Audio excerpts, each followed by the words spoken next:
Well, the Royal Arch Trail was badly damaged in the big flood of 2013.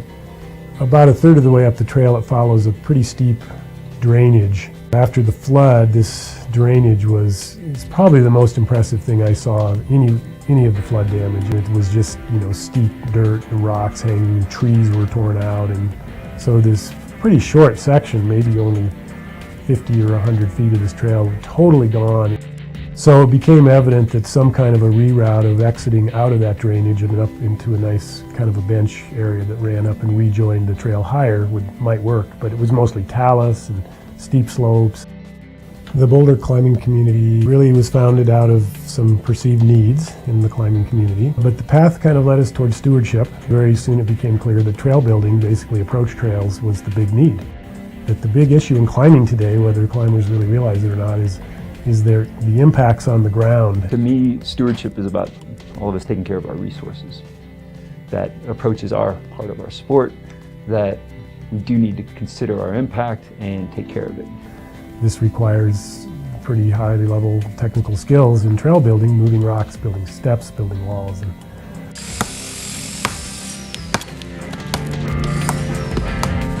It's interesting because it's not primarily a climbing access route.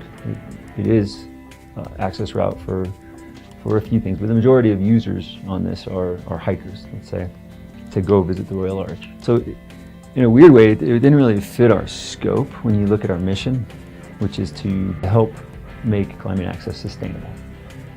But it did fit our organization in the fact of the technical skills that we have and our ability to have an innovative design.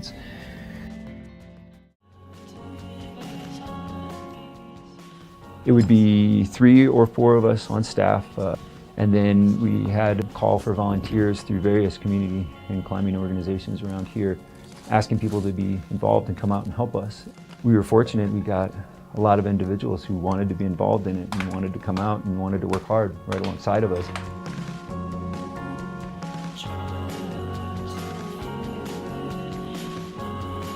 What we learned was to set up highlines, rigging systems, and by simply putting a Dyneema rope, a really light, strong as cable rope, in the air and tightening it with a grip hoist, lift up the rock and then be able to lower it down. And if you set it up right, you could drop it right into where you needed to put it. Our heaviest ones were probably at least 700 to 900 pounds. Lower. Also, along with the high linings, using feathers and wedges, we essentially drill a hole and then use this little set of 3 different wedges. It's a sedimentary rock. You look at how it was laid down and try to cut or split the rock along these lines. Out of one big boulder, you can make 15 great steps.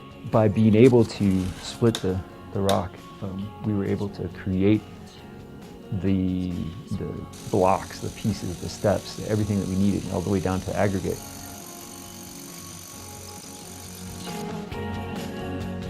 "281 steps.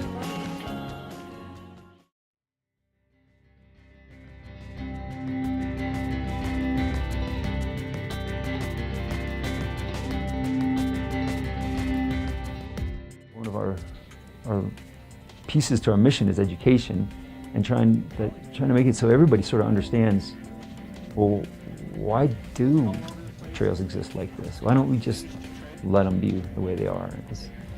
This place I love is going to get trashed because I love it.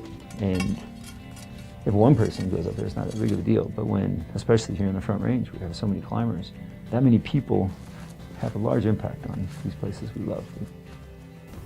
They're seeing that climbing is huge and it's getting bigger, it's not slowing down. This is what you need to do. You need to move big rocks and build steps and walls. And so we've come up with a way to do that. So there's a need in the world for this, and that's why I think it's worked and why it will continue to work.